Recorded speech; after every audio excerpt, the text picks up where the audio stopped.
Ние сме Слънце, ние сме Земя, ние сме въздух, ние сме създадени от тези елементи. Всеки един от нас има нужда от тези елементи, за да може да се храни, за да може да живее. Смятам, че е много добре хората да култивират едно вид хармония с себе си, с хората около тях и с природата, тъй като ние сме част от нея. Всичко е по-забързано и всъщност хората не уважават толкова много това, което казват. Нищо не може да замести живия контакт, в крайна сметка, живото общуване между хората и да споделиш с някого каквото искаш или те с теб. Не може да оценим точно най-същественото в живота и се хвърляме на светлинките.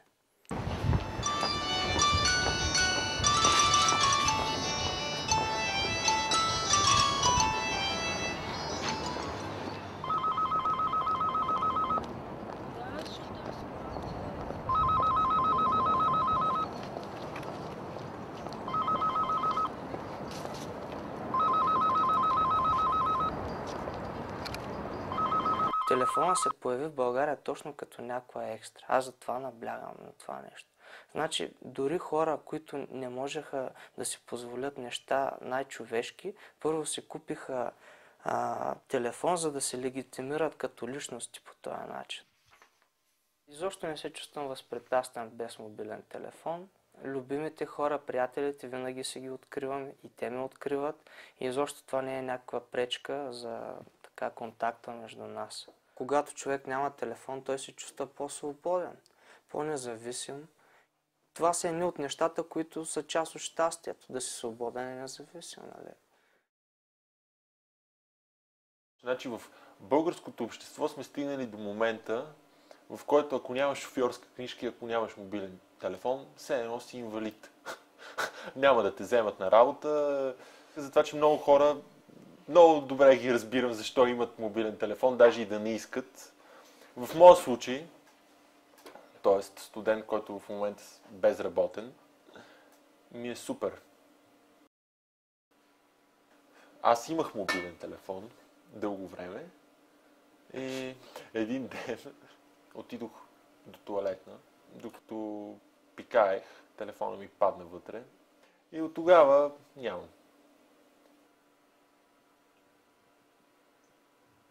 Първия ден, когато нямаш телефон, се чувстваш толкова добре. Чувстваш се жестоко. Значи вървиш си по улицата и знаеш, че никой няма да ти се обади и да те пита къде си, какво си, що си, как си, ще се прибираш ли, ела там, ела насам. И си викам, леле, то така беше преди, бе, то много хубаво. Много добре си спомням как сме се разбирали с приятели, даже с дни наред, да кажем.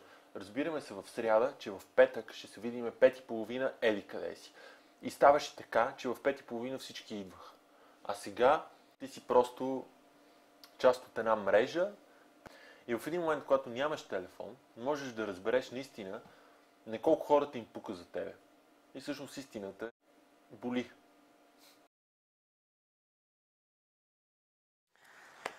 Решила съм да нямам мобилен телефон, тъй като намирам, че недостатъците от имането на такъв са повече от нещата, които биха ме накарали да си купя мобилен телефон.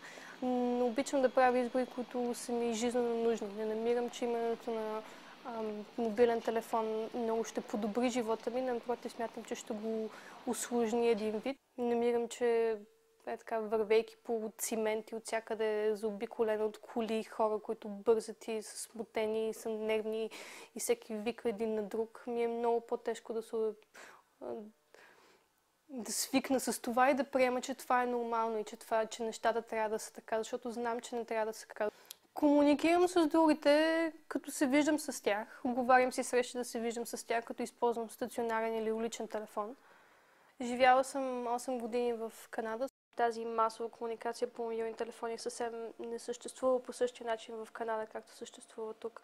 Измежду 10 приятели, които аз имам, може би една от тях само притежава мобилен телефон и го ползва само по работа.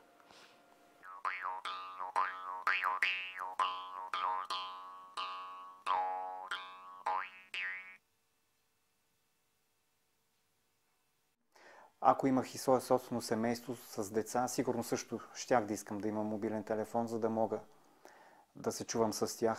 Но за сега се справям и без това. Човек някак си прекалено много, може би понякога се пристрастява към тази вещ, както и към всички други, и започва едва ли не през половин минута да го гледа, дали има СМС, дали някой го е търсил. Мисля, че всички около мен имат мобилни телефони. Може би единствено колегата, с когото работя в една стая, е единственият случай на човек, и то много по-млад от мен, без мобилен телефон. Да, мисля, че съм щастлив в това общество, защото така живее един, слава Богу, нормален живот. Имам приятели, имам работа, срещам се с хора, общувам.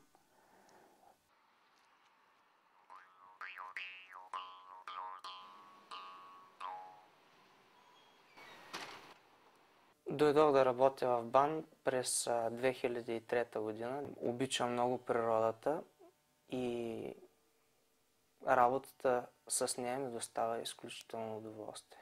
Обичам да съм с добри приятели, обичам да гледам футболни мачове от английското първенство.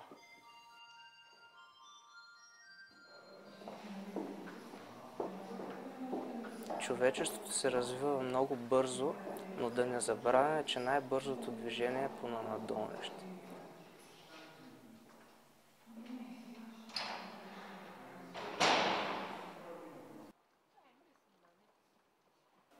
Обичам да посещавам интересни места, нови, по други страни, да пътувам. Зарибявам се на перкусии и в момента се опитвам да свиря на тъпо.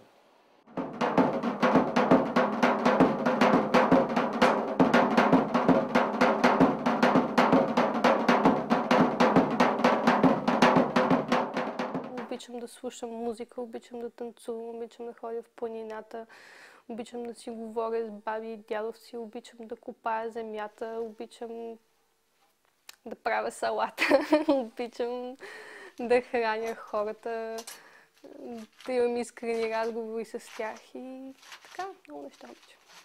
Един много основен фактор, който научих скоро, е влиянието, което мобилните телефони оказват върху пчелите. Един синдром, който е сполетял вече 3/4 от кошерите в Щатите, при който пчелите, объркани от радиовълните на мобилните телефони, напускат кошера и не се завръщат в него, което е много пагубно за самият кошер, както и за хората, тъй като е известно, че ако всичките пчели в момента на света измрат по някакъв начин, ние можем да живеем на Земята само в още около 4 години, тъй като те са много основни за опрашването на всякакви видове растения, които са и наша храна.